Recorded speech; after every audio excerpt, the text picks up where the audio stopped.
그리스도께서 죽음을 이기고 부활하셨습니다. 있을 수 없는, 도저히 받아들일 수 없는 엄청난 사건이 일어났습니다. 그러나 이 놀라운 사건은 요란스럽게 발생하지 않았습니다.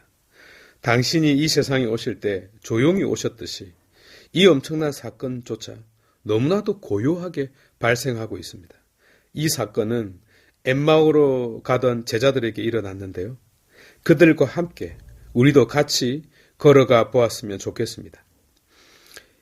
예수라고 불리우는 자의 십자가 처형은 온 이스라엘의 사건이었습니다. 특히 그는 제자들과 당신을 따르는 이들로부터 스승과 해방의 주역으로 떠받침을 받았기 때문에 곧 이스라엘을 로마로 독립시킬 새로운 유다 마카베오 같은 존재로 인식되었기 때문에 그의 죽음은 마치 모닥불에 찬물을 끼얹듯 많은 이들의 가슴 속에 반짝 빛나는 슈퍼노바, 초신속 폭발과 같았던 것입니다. 그리하여 좌절에 빠진 제자 2명이 엠마오라는 곳으로 걸어가고 있었습니다. 엠마오는 거창에서 대구로 가는 길목 중간에 있는 작은 마을이었습니다. 벚꽃으로 유명하고요. 또 삼겹살은 세상 어디에서도 2등이라면 서러움에 북받칠 그런 동네였습니다. 이렇게 가고 있는데 같은 방향으로 가던 어떤 사람과 같이 가게 되었습니다.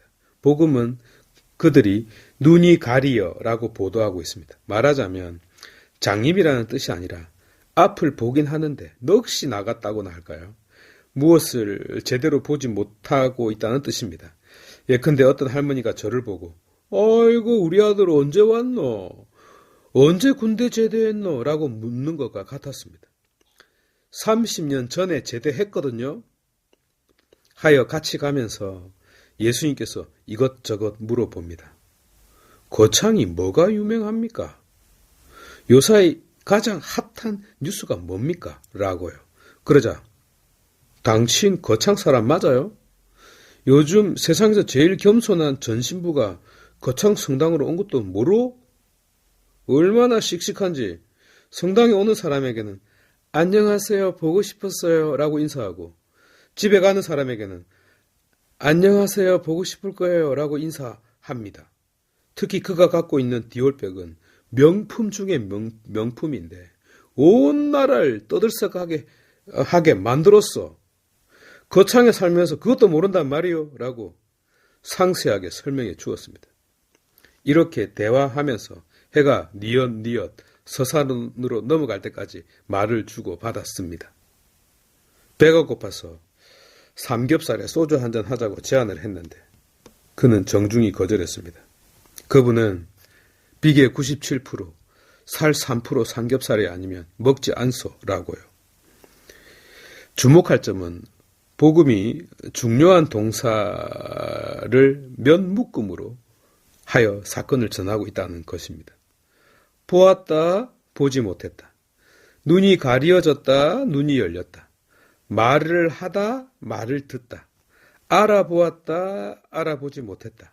사라지셨다, 나타나셨다 등등으로 말입니다. 곧 원인과 결과, 인풋과 아웃풋, 스토리와 도그마의 패턴으로 신비스러운 문 앞으로 우리를 안내해주고 있다 하겠습니다.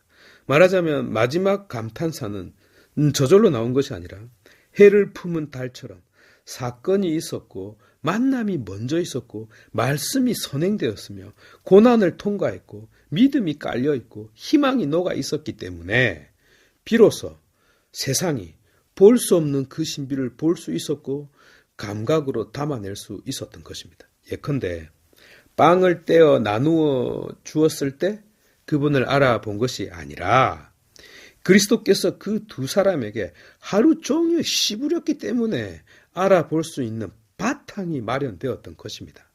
그래서 그들은 서로 길에서 우리에게 말씀하실 때나 성경을 풀이해 주실 때 속에서 우리 마음이 얼마나 타올랐던가라고 불타는 가슴의 체험을 서로 이야기했던 것입니다. 이 불타오르는 체험이 없이는 신비를 인식하고 싶어도 인식할 수 없고 받아들이고 싶어도 받아들일 수 없습니다. 하여 엠마오의 이 체험은 말씀이 왜 중요한지, 왜 선행되어야 하는지, 왜 들어가는 문인지를 말해주는 것이지 성찬례의 중요성을 말해주는 것이 아닙니다. 오히려 성찬례가 중요해진 것은 그 성찬례가 바로 말씀으로 이루어졌기 때문에 중요한 것입니다. 그래서 말씀의 전례가 있고 성찬례가 있는 것이지 성찬례가 있고 말씀의 전례가 있는 것이 아닌 겁니다.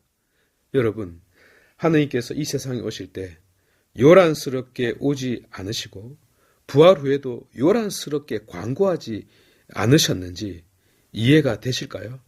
그것은 준비 없이 사람들 앞에 서거나 과정 없이 결과만을 보여주거나 믿음 없이 초자연적 은총을 보여주면 전혀 볼 수 없기 때문에 아무것도 느낄 수 없기 때문입니다. 오히려 그것이 돼지에게 진주를 던져주는 격이요 소기의 경전을 읽어주는 격입니다. 아무런 바램이나 간절함이 없는데도 놀라운 은총이 주어지는 것은 그것이 바로 자판기 구원으로 만들어버리는 것입니다. 그래서 4,000년을 준비했고요. 로고스인 말씀이 말씀을 선포하기 전에 마리아의 30년의 침묵이 먼저 있었던 것입니다. 그 침묵의 바탕에 마리아가 있었고 그 곁에 단 한마디도 없었던 요셉도 있었습니다. 하느님은요, 서두르거나 지름길을 선택하지 않습니다. 자세히 생각해 보십시오. 지금 이 자리에 앉아 계신 여러분들께서 얼마나 잔잔한 희망인지, 나아가 얼마나 벅찬 고요한 기쁨인지를 바로 이 사건은 여러분들에게 그리고 나에게 참으로 고요하고 잔잔한 평화이자 침묵의 고요한 파동이라는 사실을 말입니다.